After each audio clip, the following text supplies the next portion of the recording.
Добро вечер во емисијата 360 степени на Alsat. Вечерва ќе гледате. Државата сака да иземе дел од имотот на Alsat поради заблуда во која телевизијата била доведена токму од државата. Од компанијата Груп излегоа со став во кој јавно прашуваат која е правната сигурност да се инвестира во земјата, кога државата преку нејзините органи со давање неточни податоци ги доведува во заблуда инвеститорите. Ова е еден од 5 базени со токсичен отпад во малата депонија во Охис. Лепо трофејната паста за мене се всушност остатоци од линданот. A few months back we voted a law that concerns the Polish minority in Lithuania that we've been discussing with Poland for almost 30 years. But the thing is that it never blocked our path neither to EU nor to NATO.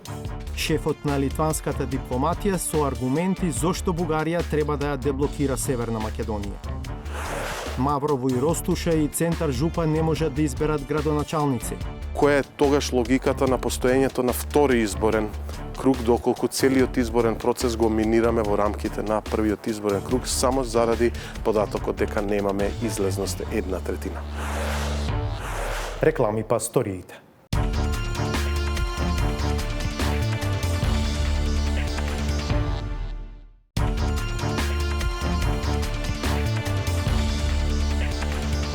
Гледате 360 степени. Во оваа емисија имаме објавено десетици, ако не и стотици истории за абсурдни ситуации во кои државата ги довела оние во чие име всушност постои за да одржува некаков ред и поредок. Дека системот не е воопшто селективен во овој свој нелогичен и неправеден однос покажува и примерот на телевизијата Alsat. Дел од просториите во кои е сместена телевизијата со правосилна судска одлука треба да бидат понудени на јавна продажба бидејќи биле под хипотека. Апсурдот е во тоа што кога Alsat ги купувала просториите, побарала и добила документи и од катастарот и од судот дека имотот е чист. За каква правна сигурност зборуваме кога државата сака да ви земе нешто врз основа на грешка направена токму од државни институции? Ирена Каревска за овој случај во кој кадијат те тужи, кадијат те суди. Замислете, купувате стан во Скопје, добивате чист имотен лист од катастарот дека имотот нема товари и хипотеки, а потоа и потврда дека станот е ваш. Но по неколку години наврата ви тропа извршител. Вели дека станот не е ваш, бидејќи бил ставен под хипотека пред да го купите. Тоа што ја немало хипотеката во имотниот лист кога сте го купиле, никого не го интересира. Па сега, поради грешка на една државна институција, друга институција на државата ве тера или да се иселите, или да си го купите станот уште еднаш. Ова не е заплет од драмско сценарио, туку вистинит случај во Македонија.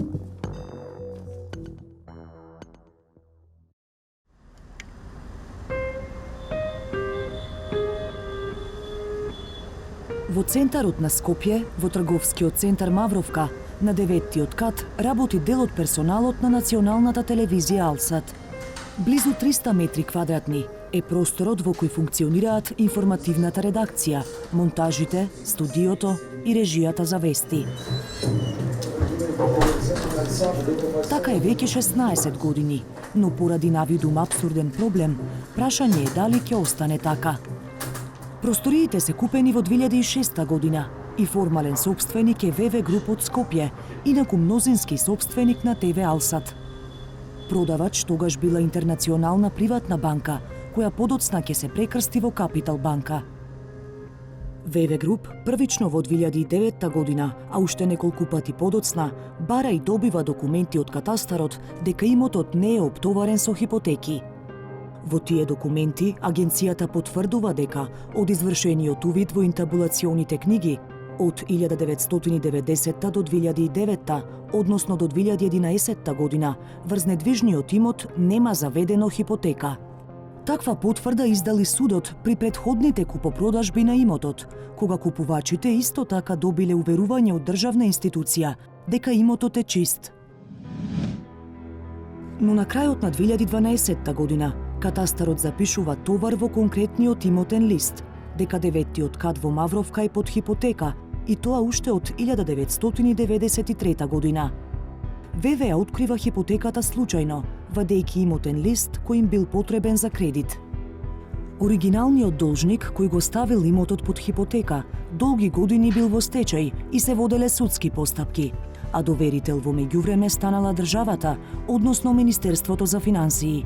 Па во 2016 година извршител прави прв обид да го продаде катот на кој се наоѓа телевизија Алсат, за да ја обештети државата. Независно што кога бил купен имотот, газдите на телевизијата добиле документ од државна институција дека имотот е чист, без хипотеки.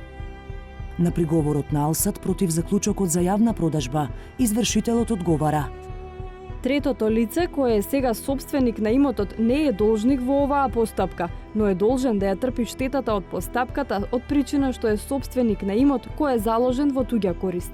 Навел извршителот пред Основниот граѓански суд. ВВ Груп тогаш го добил спорот пред Основниот суд, но само поради оценката дека имало неправилности во постапувањето на извршителот, па извршувањето било прекинато. Но годинава, извршител повторно се обидува да го продаде имотот, на што собствениците на телевизијата се жалат до судот.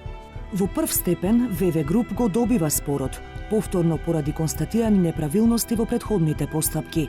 Судот, меѓу другото, го потенцира и фактот дека, кога имотот бил купен, немало хипотека. Во конкретниот случај, пред да се спроведе извршување, потребно е да се утврди дали ВВ Груп кој стекнал собственост на недвижност за која во јавната книга не било запишано заложно право, е должен да трпи со продажба на недвижноста која е негова собственост да се намери доверителот чие заложно право е запишано после уписот на правото на собственост. Ова од причина што во спротивно се доведува во прашање правната сигурност, уставно гарантираното право на собственост кое неприкосновено и ужива заштита и со Европската конвенција за заштита на човековите права и слободи. Пишува меѓу другото во списите на судот. На ваквата пресуда се жали државниот правобранител како адвокат на државата и го добива спорот пред повисокиот апелацискиот суд во Скопје. На 14 април годинава се враќа одлуката за усна јавна продажба на имотот. Во второстепената пресуда се потенцира и важноста во вербата во јавните книги, но во контекст дека имало хипотека од 1993. Извршителот имал верба во јавните книги кога во наведениот имотен лист има прибелешка на хипотека на 25.7.2013 година, па и судот требало да има верба во јавните книги. Но зошто истиот принцип на верба во јавните книги не важи и за ВВ Груп? Препораката на апелација е ВВ да си тужи во друга постапка. Доколку сегашниот собственик на имотот смета, може да бара во друга постапка евентуална надоместна штета поради фактот ако при купување на предметниот имот немал сознание дека овој имот е оптоварен со хипотека. Се наведува во образложението на апелациониот суд во Скопје. По ваквата одлука на апелација, од компанијата ВВ Груп излегоа со став во кој јавно прашуваат која е правната сигурност да се инвестира во земјата, кога државата преку нејзините органи со давање неточни податоци ги доведува во заблуда инвеститорите. Една опција спорот да се заврши поинаку е ако државата се откаже од побарувањето за кое купувачот не знаел. Така би се компензирало и известното барање одштета од купувачот, меѓу другото и од државата, која му го дала неточниот податок дека нема хипотека на имотот. Министерството за финансии сепак не се откажа од побарувањето, па таа опција повеќе не е во игра. Министерот во овој ресор, кој доаѓа од редовите на ДУИ, Фатмир Бесими, не сакаше да коментира во детали. Ato janë çështje juridike dhe për momentin nuk mund t'jap prononcime për shkak se janë vendime gjyqësore. Normalisht ajo që është më rëndësishme është që drejtësia të jetë në vendin e duhur dhe gjithmonë ne si vend jemi të interesuar që investitorët të jenë të sigurt. 360 степени се обрати до државното правобранителство, но оттаму само кусо одговорија дека тие постапуваат по барање на Министерството за финансии. Како е можно хипотека која не постоела во 2009 да се појави во имотен лист 3 години подоцна, прашавме и во катастарот. Оттаму ни одговорија дека до 2008 година така наречените интабулациони книги се воделе во судот, пошто преминале во катастарот. Додека таа книга се водела во судот, хипотеките и другите товари се запишувале на име на собствениците, а не на самите имотни листови како сега. Па хипотеката се појавила кога катастарот почнал да ги внесува податоците од судските книги по имотни листови. Интабулациите се пренесуваа во имотен лист, не по барање на странка, туку по службена должност во текот на 2011, 2012 и 2013 година. Во однос на барањата на странките дали има засновано хипотека во имотен лист, потврдите биле издавани по однос на име, а не по однос на недвижност. Тоа значи дека преземената евиденција од судот ни дозволувала пребарување само по основ на име за товари хипотеки, а не и по однос на недвижноста. Додека пренесувањето на товарите од интабулационите книги во имотните листови е врз основа на извршена идентификација по основ на недвижен имот. Епилогот е дека имотот што ВВ Груп, односно Alsat, го купиле како чист пред 16 години, со потврда за тоа од државата, сега ќе биде понуден на јавна продажба, бидејќи државата нашла заборавена хипотека. Alsat ќе има можност да наддава и да си го купи имотот по втор пат, што е апсурд сам по себе. Но сега и цената е повисока, не само поради растот на вредноста на недвижностите, туку и поради тоа што просторот е во добра кондиција, како резултат на редовното инвестирање на телевизијата во просториите, за кои сега државата и вели дека не се нејзини.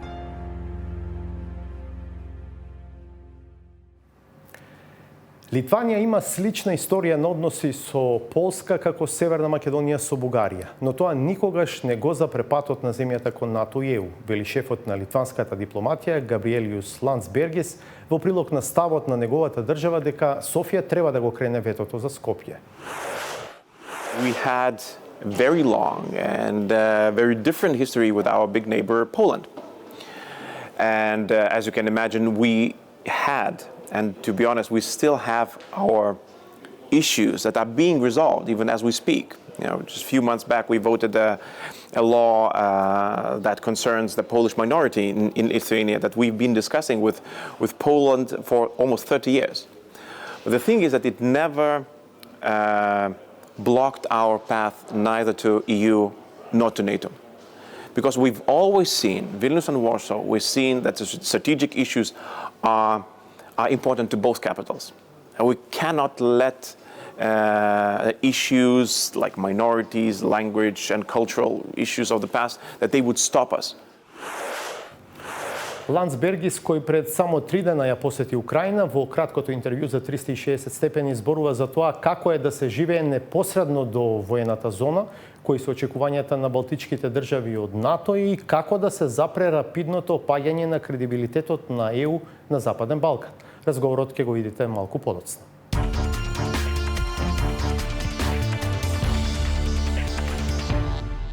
Како се одвива чистењето на помалата од двете депонии со опасниот линдан во дворот на некогашната хемиска фабрика Охис во Скопје? Ќе се најдат ли пари за деконтаминација и на големата, но и дали и кога ќе се провери што точно е закопано во местноста Пеленица на Драчево? Провери Славица Филиповска.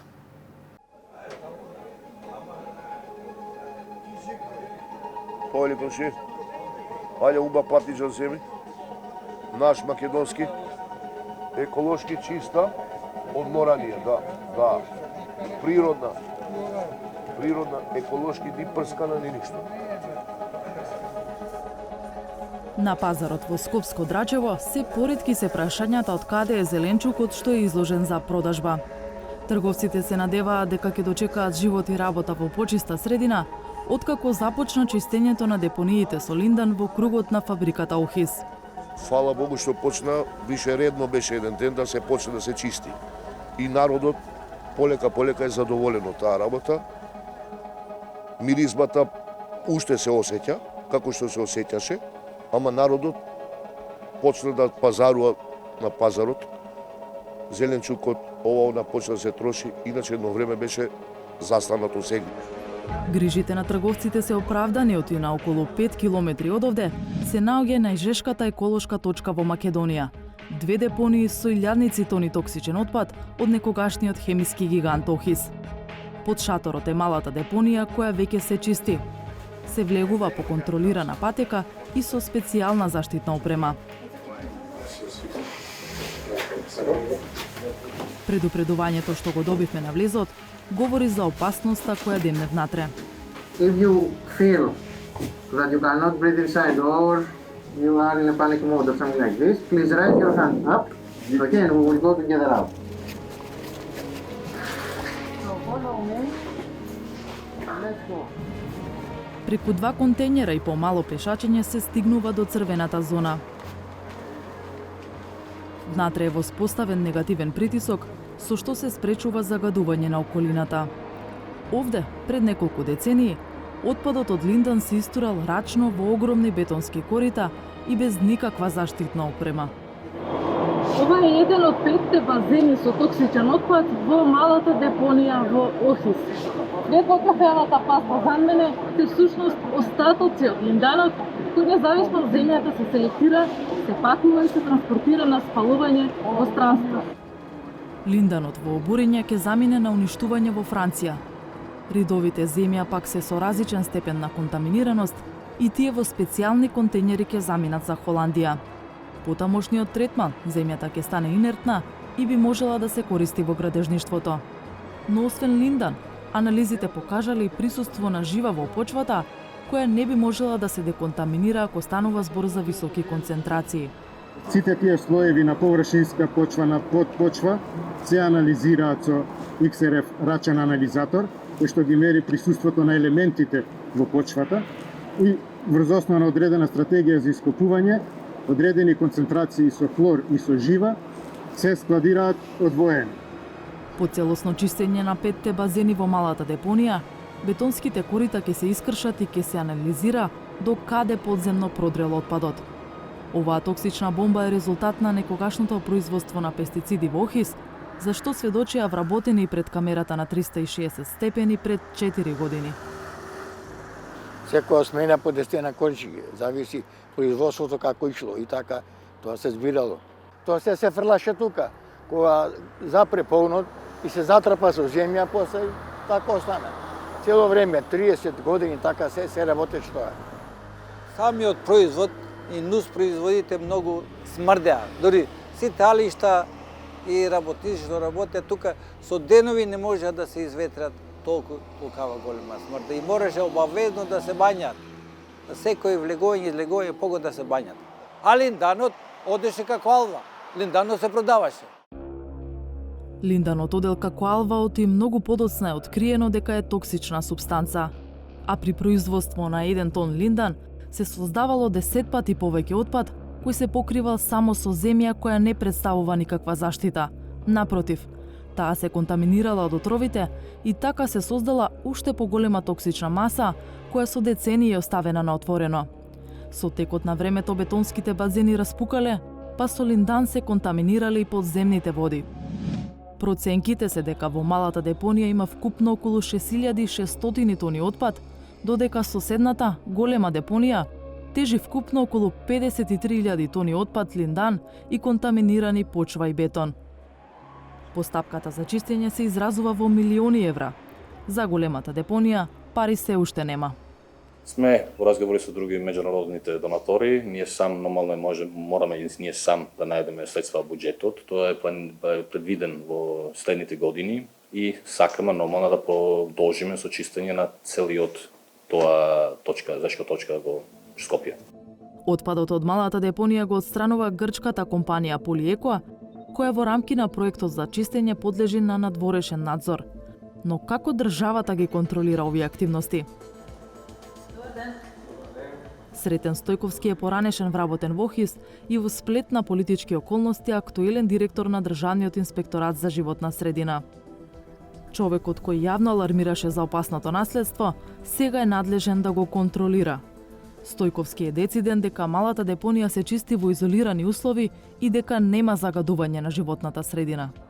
Но проблем е големата депонија од каде понекогаш се регистрира аерозагадување, особено кога е потопло, а оттаму е миризбата што ја чувствуваат граѓаните.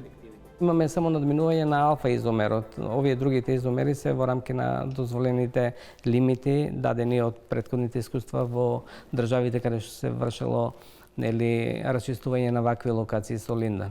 А што во таков случај? Што може да се преземе или оставени сме? Тоа е тоа, значи додека не се рачистат за очекување дека ќе има емисии, значи тие емисии не се од денеска, тие се емисии од 75-та година навака. Може ли барем да се покрие големата депонија? Па таа е покриена, на нејзи има нели глина и почва и има фолија претходно ставено, така да најверојатно дел од фолијата можеби е распаднат. Освен илјадниците тони отпад во дворот на Охис, 360 степени пред 4 години објави документирани траги за токсична депонија и во местноста Пеленица на Драчево. На прашањето кога ќе дојде на дневен ред нејзино детално истражување, ресорниот министер вели дека се прави листа на жешки еколошки точки во земјава. Дали во тие жешки точки Пеленица, каде што има индиции дека линдан таму е закопан внатре? Тоа ќе ве информираат експертите кои ќе направат тие планови. Мислам дека да. Сега неофицијално јас не можам да кажам дека јас не сум експерт на жешки точки, но имаме експерти во министерство кои ќе потврдуваат тие локации. Бевме повторно и на Пеленица, каде потенцијалната депонија пред известен период беше оградена како потенцијално ризична зона. Сега дел од оградата е оштетена, а дел украдена. Инспекторатот алармирал во Министерството за животна средина и дека над потенцијалната еколошка бомба околното население го пушта добитокот да пасе. Тие и претходно има распишано тендер за истата локација за оградување, би требало да постапат по нашата забелешка и да ја вратат во правобитна состојба, бидејќи се доведува во опасност здравјето на луѓето и животните во тој дел. Од ресорното министерство велат дека повторно ќе го оградат местото, но апелираат и граѓаните да бидат внимателни. Освен линданот, некогашниот хемиски гигант во старите хангари криеше и други супстанции кои останале од производството на пестициди, киселини, детергенти, ПВЦ пластика, бои лакови, но тие веќе се отстранети. Дел од нив, како на пример винил хлоридот, безбедно заврши на спалување во Германија. Но дел од распаднатите погони се контаминирани со жива, за која допрва ќе се бара чаре. Овде засега малата депонија е најзаштитена зона, а внатре, по секој час работа или посета како нашата, за работниците има задолжителна пауза.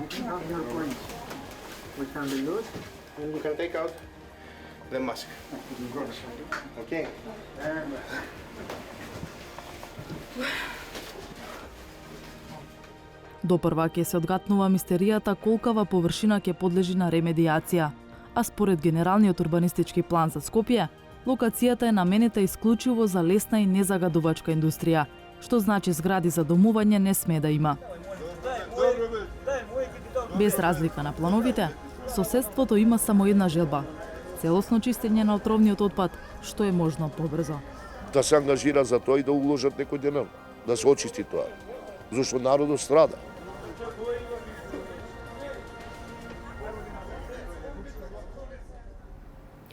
Неодамна заокружениот попис открие дека во дури 66 од вкупно 80 општини во земјава има намалување на резидентното население.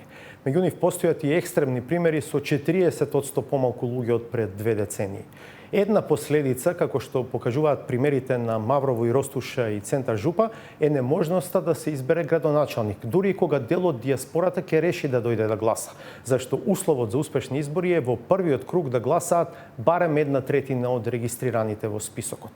Според излезноста од последните локални избори, уште 7 други општини се соочуваат со истиот ризик. Како планира државата да го реши овој проблем? Од Хекура на Кефи.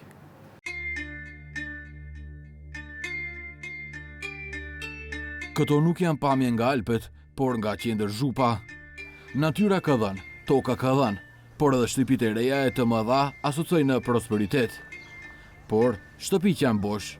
Некој ќе дојде остран ќе гледа убави куќи, едно друго ќе речеш, ова место е богато. Меѓутоа, шума нема луѓе е жаба. Јас сум сам, децата, мои внуци, превнуци, 50 души. Си бегаат за пари, немат без пари гладен да си. Nuk është sekret që qendër Zhupa është një zonë e cila ka shumë mërgjimtar, siç u bën gjithnjë e më shumë pjesë të vendit. Në këtë komunë, në regjistrimin e vitit 2002, ka pasur 6.519 banor, ndërsa vitin e kaluar 3.720, ose në 2 dekada, numri banorëve është ulur për 43%. Problemi këtu është aq i madh sa nuk ka njerëz të mjaftueshëm për të zgjedhur kryetar komune. Që kjo të ndodh, të paktën 1/3 e votuesve duhet të dalin në raundin e parë të votimit, gjë që është pothuajse pamundur. Por pse? Sepse në listën zgjedhore në komunën që e Drzhupës, ku janë regjistruar të gjithë qytetarët me të drejtë vote, pavarësisht nëse janë brenda apo jashtë vendit, janë 7313 votues. Dhe popullsia e përgjithshme rezidente, siç e përmendëm, është 3720, që është mezisa gjysma e numrit të votuesve. Dhe në mesin e tyre 3720-ve, rreth 20% janë persona që nuk kanë mbushur moshën 18 vjeç dhe kështu nuk kanë të drejtë vote. Me fjalë të tjera, cenzusi është i vështirë për të arritur edhe nëse të gjithë votuesit që jetojnë aktualisht në komunë dalin në votime. Pikërisht, pasi që nuk ka cenzus, Qendër Zhupa nuk zgjodhi kryetar komune në tetor dhe tani ka një të besuar nga qeveria, i cili në fakt është kryetari i zgjedhur në vitin 2017. Për të, zgjidhja e vetme është llogaritja e cenzusit nga popullsia rezidente dhe jo nga numri i zgjedhësve në listën zgjedhore. Ako se zeme rezidentno naseljenje 3800, po našата opština 1/3 население би trebalo da bude oko 1200-1300, što sekогаш ќе имаме успешни избори. Со тоа што на нашите печалбари да им се даде посебна листа, тие што ќе се пријават дека ќе учествуваат на изборите и тие да учествуваат во формувањето на цензусот. Pse është me rëndësi një zgjidhje e përhershme, treguan zgjedhjet e përsëritura. Komuna ka zgjedhur kryetar komune edhe në prill të këtij viti, por edhe ato zgjedhje dështuan, pavarësisht asaj se mbërritën rreth 700 mërgjimtar. Нашиот повик беше позитивно прифатен. Нашите печалбари се самоорганизира и дојдоа по некои наши предпоставки околу 700 печалбари, што по сите математики беше доволно за успешни избори. Меѓутоа, нажалост, од непознати причини, само нив на спортивната страна познати причини, после 11 часот на денот на изборите осетивме еден пасивен бойкот од спортивната страна, што се покажа во после 19 часот дека успеа да ги направат неуспешни изборите, фалеа околу 200 гласа и со тоа не успеавме повторно да го исполниме цензусот. Vetëm di brenda në qendrën Zhupën nga Mavrova dhe Rësusha. Tjetra është pothuajse e njëjtë. Natyrë e bukur, shtëpi të reja dhe bosh. Mlađte svite zamina stransu zapadot, nema što ovde prosperitet, što ti kako to. I zato nema ni cenzus. Внуци, правнуци. Дедо и прадедо сум на 14-15 внуци. Шега бе, брата Миле, ми се пачет. Në vitin 2002, në Mavrov dhe Rostush, kishte 8618 banor. Në regjistrimin e fundit, kishte 5042 banor rezident. Kjo është 42% më pak popullsi në vetëm 2 dekada.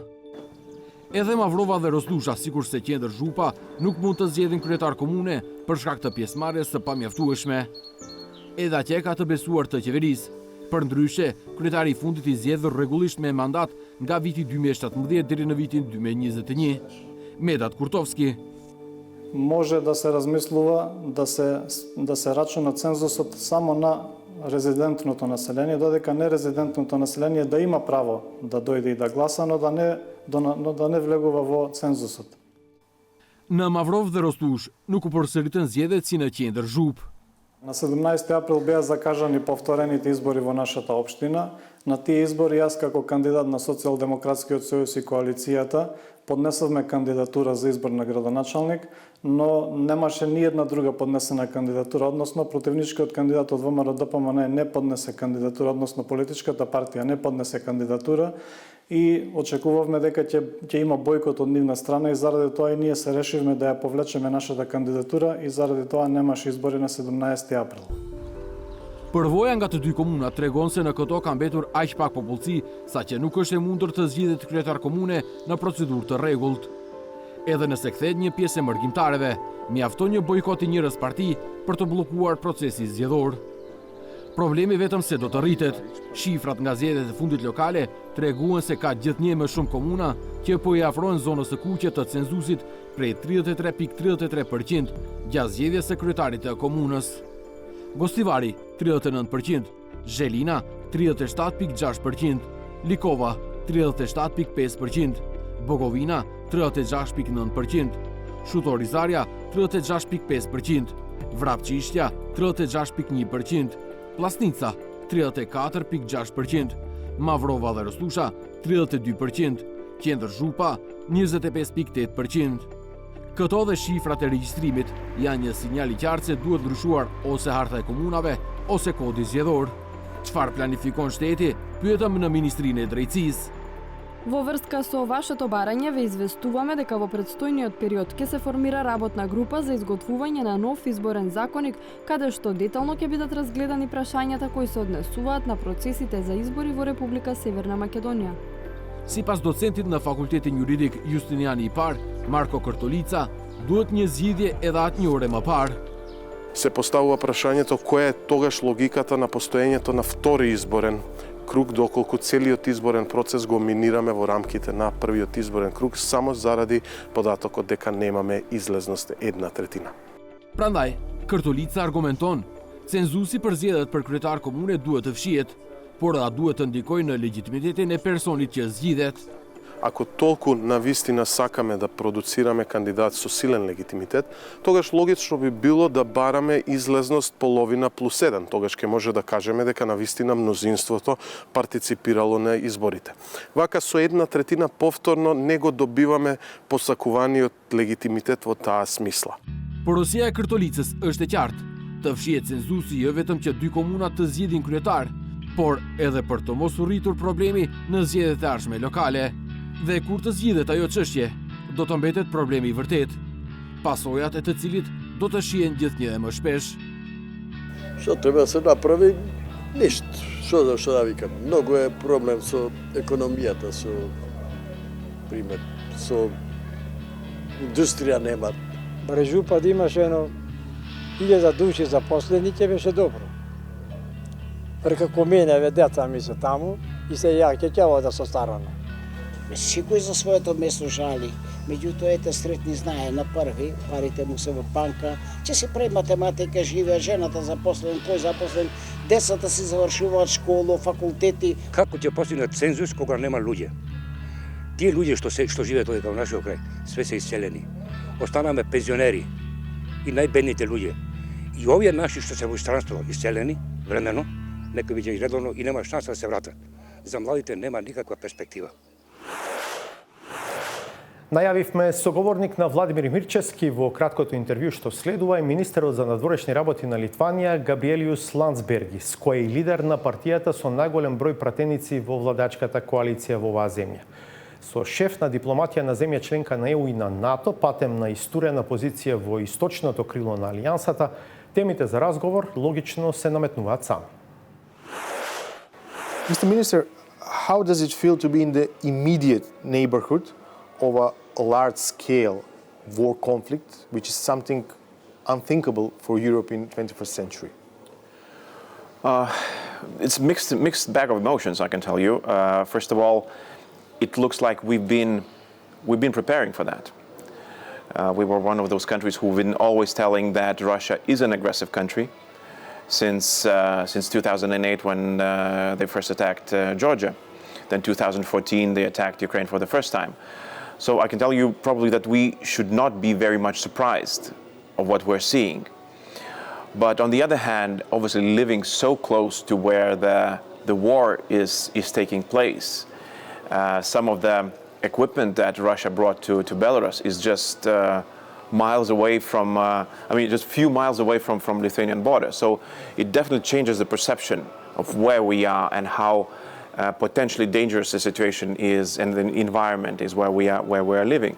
Therefore, this is one of the reasons why we are approaching our NATO allies and asking for additional reinforcements for the Baltic region, especially for Lithuania, since we have not just Belarus on one side, but also Kaliningrad on the other side. Are there any efforts, and to what extent, for Russian political influence in Lithuania? Well, to be honest, I can tell you that we've seen the attempts, really active attempts to influence Lithuanian politics decades ago. Probably, I would say that the first attempts happened before we joined the EU. There were politicians, parties who would actively try to influence our direction. But I think it was early discovery of the fact, recognition that we might be influenced, or somebody from Russia might try to influence us. And it helped the main political actors and the main political parties in Lithuania to find a consensus about our strategic goals, be it NATO, be it EU, and all the other main achievements that we've already achieved. It was done by the cohesion of the political class. You insist that existing NATO forward presence in the European eastern flank is no longer sufficient, and you insist on not an inch strategy that has to be a, let's say, new posture of the alliance. In this context, what do you expect from the NATO summit, upcoming NATO summit in Madrid? Well, that's an excellent question. Not an inch strategy was proposed by the President of the United States in Warsaw, with his commitment that every inch would be defended. And we think that it's an excellent political statement, the one that we would like to see becoming a NATO's posture in the eastern flank. How can it be practically achieved? I think that first of all we need a strategic decision that the Baltic countries will be defended not just by themselves, but also by the allies from the first moment if the attack would start. And on the practical terms, more troops are needed. With a permanent presence, I would say that I would argue that Baltic states and Lithuania especially is where they need to be placed, due to our intrinsic geographic vulnerabilities. Be it the territory squeezed in between Kaliningrad and Belarus. Also, the additional equipment, air defense, maritime defense. This is the main things that would be used in case the attack would happen. During your stay in Skopje here, you give an optimistic statement that is possible to make a progress in the following 2 months following the blocked EU integration. But fewer and fewer Macedonians here believe in that because, let's say, as a consequence of this lost faith, European Union is losing a lot of credibility rapidly, I would say, in North Macedonia. Are there any discussions in Brussels about these tendencies? Absolutely. Probably this is one of the reasons why I'm here today. It's also because the loss of credibility, European credibility, is it hurts not just the people who are living in North Macedonia, but also to those who are living in Lithuania, or those who are now fighting the war in Ukraine. That means that it's a general agenda, and we have to make sure that we are not losing credibility in those countries where we, as a European Union, have given promises. Yes, I'm optimistic because there is a lot of momentum for that, and Ukraine's request for candidate status that was issued, that was put on the table a few months ago, not hinders the Macedonian path forward, but I think that gives momentum, gives a boost for that. And that gives me this optimism. But obviously we have to work very hard to build the consensus around the 27, that this is a crucial point for European Union. It's not just about the North Macedonia. It's more about the European Union and about our stance. There are talks, as you've mentioned, and one of those talks will be happening quite soon. In a few weeks, we will have a regular Foreign Affairs Council in Brussels, but one of the major topics that we will be discussing is the status of candidate perspective for countries of the Western Balkans. And the Minister of North Macedonia will be attending there, and I'm convinced that the arguments will be laid out, and I'm hoping that some of the movement, the progress could be achieved there. But let's give it some time and we'll see. The obstacle that is blocking your integration is not fulfilling the criteria in, let's say, independence of the judiciary, fight against crime, corruption, but let's say for someone who wants to use it's Macedonian language, and it has to be named as a Macedonian language. Is it European to call this a bilateral issue? And how do you find the solution for this kind of, let's say, emotional issue? Well, to be honest, those countries who are finding themselves in what is usually called a geopolitical fault line, usually have a difficult history, and difficult history with their neighbors as well. And this is true to North Macedonia, and this is true to Lithuania. We had very long and very different history with our big neighbor, Poland. And as you can imagine, we had, and to be honest, we still have our issues that are being resolved even as we speak. Just a few months back, we voted a law that concerns the Polish minority in Lithuania that we've been discussing with Poland for almost 30 years. But the thing is that it never blocked our path neither to EU nor to NATO. Because we've always seen, Vilnius and Warsaw, we've seen that the strategic issues are important to both capitals. And we cannot let issues like minorities, language, and cultural issues of the past, that they would stop us. But here we have an opposite experience. Yes, we have exactly. And I would blocking because of these sensitive issues. And therefore, I would like to see more of this dynamics that drove Lithuanian and Polish relationship happening here. And I think it's a very good example, that, and I've been joking, some issues, took us 30 years to resolve. Some of them maybe will take, 20 years more. It's hard to tell. The governments change in Warsaw and in Vilnius, but they will be solved. Give it 200 years, we'll solve everything. So the same should be applied with Bulgaria and North Macedonia. I mean, it's possible to solve it, but it cannot stop a strategic achievement that would be EU's membership in EU. So you're saying that the strategic interests of EU cannot be overcome by a national interest by some member state? That is truly my opinion. And I understand that there are more and more voices within the EU who are coming out and speaking about this more loudly, because as I mentioned in your previous question, that it's not just about North Macedonia, it's about EU. And can we actually say that we still have an open door policy when we cannot deliver on our promise to maintain it? So what good then our promises to other countries in Western Balkans or in Eastern Partnership countries where they just recently applied for membership candidate status? If we say that there is a lack of European Union perspective for the Western Balkans now, and we know that if there is a lack of perspective, it leaves a lot of empty space that can it be used by third parties, let's say like China and Russia. What can we do then? Well, absolutely. I mean, as with everything else, nature abhors vacuum. And in geopolitics, that applies as well. That means that if Europe is not active geopolitically, politically, economically, trade-wise, then somebody else will.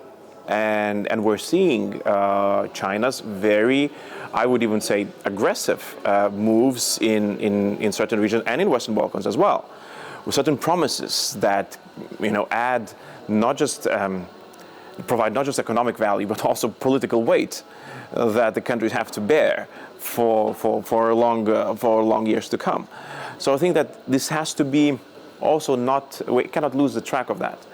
And when the current Commission started working, and Ursula von der Leyen promised a geopolitical union, a geopolitical commission, and we've been constantly asking, especially from Lithuania, so when we'll finally see geopolitical commission, geopolitical European Union coming into the light, and I think that the time is now. The events in Ukraine, Russia's war, China's posture, many things globally provide an opportunity, but also the reason for the geopolitical union. And where it can play out, well, I think that in Western Balkans is an excellent place to show that we're serious about our commitments. Minister, thank you very much. Thank you so much. По интервјуто со шефот на литванската дипломатија ќе видиме уште еден блок реклами по кој е новата саботажа.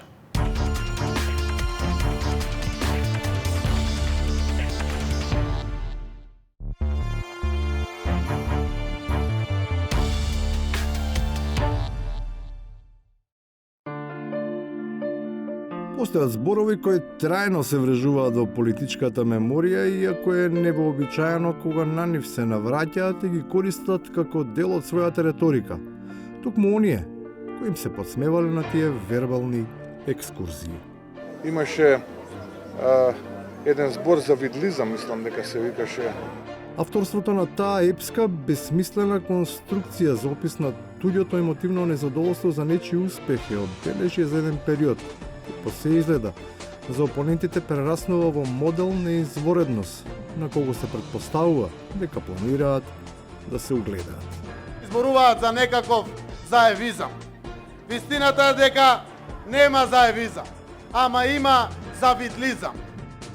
Таа епоха не може да биде омилена секому. Разбирливо не на тие кои што биле привилегирани да престојуваат во вила водно, па се стекнале со можност да ги почувствуваат и вредностите на претходниот изам. А им дава слобода да пишуваат песни за времињата на невиност, за кои без адекватен увид во поетскиот опис и само од медиумската промоција не може јасно да се утврди дали биле начинати и од водачите, кои биле дел од нивното најблиско обкружување. Мене баш ми беше инспирација она сквернавење на нашето време од страна на едни луѓе кои едноставно така некако ни се наметнаа нели како големи самопрогласени лидери кои решија дека сакаат и мислеа дека времето од нив треба да почне да тече. За делата без оглед дали се побудени од негативни или позитивни импресии, критиката ја дава јавноста, но можне е важно да се има став и да се покаже вистинскиот карактер кој наспроти општата слика. Понекогаш може да содржи и презир, ублажен само поради нежната и постојано развлечена насмевка на лицето. Началник, вашиот цинизам. Најголем цинизам ќе отворам. Така и мила пација. Убаво изгледа, може кога зборува вака милно, има критична цинизам. Апсолутно нема цинизам. Нигде. За разлика од отсуството на цинизам, загрижува огромното количество на иронија, која предизвикуваат глаголивите и сладкоречиви фалбаджии, кои се китат, ама со туѓи, а не со своите перија. Вакво неработење прилеп одамна не познава. ВМРО ДПМН, односно локалната власт, нема започнато ниту еден од проектите кои ги вети во изборната програма. Проектот за влезот по улицата Лице Котески и после вториот, односно третиот пат која што ревизијата ни го враќаше, конечно е прифатен. Значи најскоро ќе почне еден голем капитален проект, тоа е навистина во должина од километар и 500-600 метри. Значи инвеститор на улицата Леце Котески не е локалната самоуправа, туку е инвестиција од Министерството за транспорт и врски. И на крајот, без оглед на завидлизмот, важно е да се гради. Пред се и днината.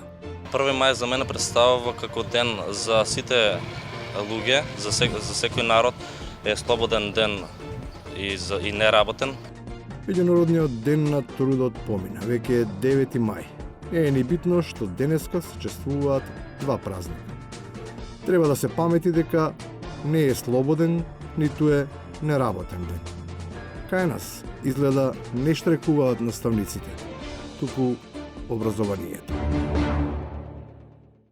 Овде се одјавуваме за вечерва и ви закажуваме нова средба в петок од 22 часот. Останете на Алсат и погледнете ги и вестите. Пријатно!